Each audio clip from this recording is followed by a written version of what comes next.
մի բան էլ ասեմ, կհամարձակվեմ ենթադրել, որ այստեղ նստած մեր ընդդիմադիր գործընկերներից շատերը իզնից լավ գիտեն դա։ Ես առաջարկում եմ չմտնել այդ հակառակը մարդկանց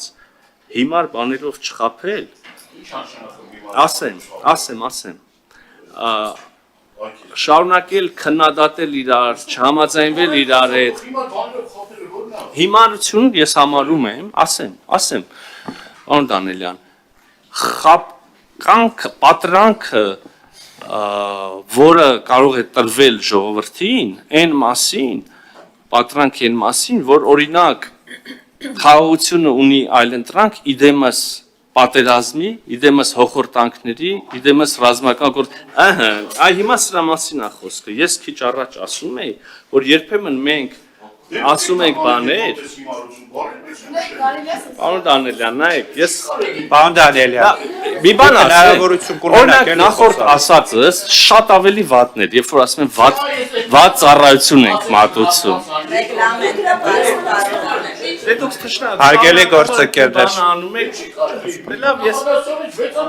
պարոն Դանիելյան, պարոն Եղոյան, որևէ միտում չունեմ, վիրավորելու որևէ միտում չունեմ, փորձեմ այլ ձև ձևակերպեմ,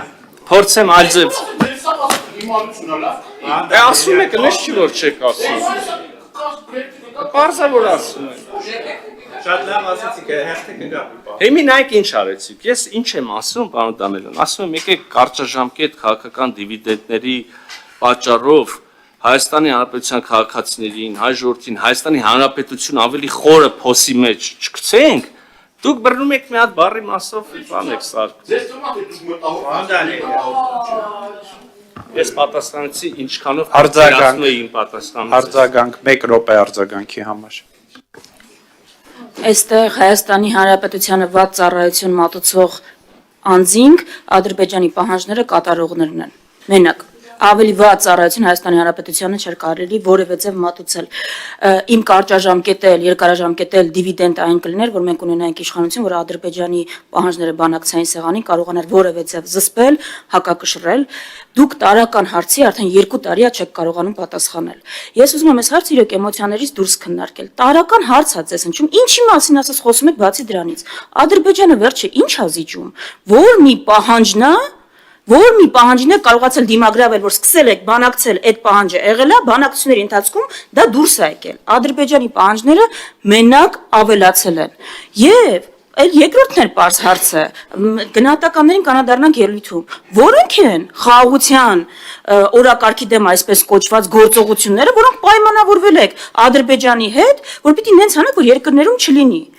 Տարական հարցեր են։ Շատ տարական հարցեր են, ընդունում եք, որ դա պայմանավորվել եք, ես ժողովրդին ասեք, ինչն է համարվելու սրանից հետո, երբ որ այդ փաստաթուղթը ստորագրվի ու վավերացվի, խաղաղության օրակարգի դեմ գործողություններ։ Ավարտեք, մի արձագանք։ Տիկին Վարդան, մի հատ էլ սենց փորձ անեմ, սենց ձևակերպեմ։ Կարծում եմ, որ վստահ եմ չեք համաձայնվում, բայց կարծում եմ, որ այս կարգի հարցերից խոսելիս, այս կարգի, գիտեք, ճակատագրական, ընդ որում ոչ մի մարդու համար, ոչ երկու, այսինքն նույնիսկ 3 միլիոն մարդուն նշել ես, պետությունների մասին ճակատագրական հարցերից խոսելիս, երևի թե տեղին չի չափել պահանջների քանակով։ Ես դու ես անում ես, դա էլ տեղ ունի, չեմ բացառում, բայց մեծ հաշվով ես առաջարկում ուրիշ բանի վրա կենտրոնալ, նայեք, խաղաղության հաստատմամբ, հենց այս տեքստով, խաղաղության հաստատմամբ, Հայաստանը դուրս է գալու մի մեծ և խորը ճահճից, որից դուրս չգալու պարագայում ընկղմվելու ենք և թաղվենք։ Ասեմ, այս համաձայնագրով, հարակից գործընթացներով, որոնք կարող են օրինակ սահմանազատումը, Հայաստանի Հանրապետությունը դուրս է գալու երկարամյա ընդ որում ճահճից և անխուսափելիորեն դեպի ամբողջական ընկղմում, ամբողջական թաղվել տանող ճահճից։ Այդտեղ ասել, մենք 5 հատ ենք զիջել, դուք 4 հատ, երևի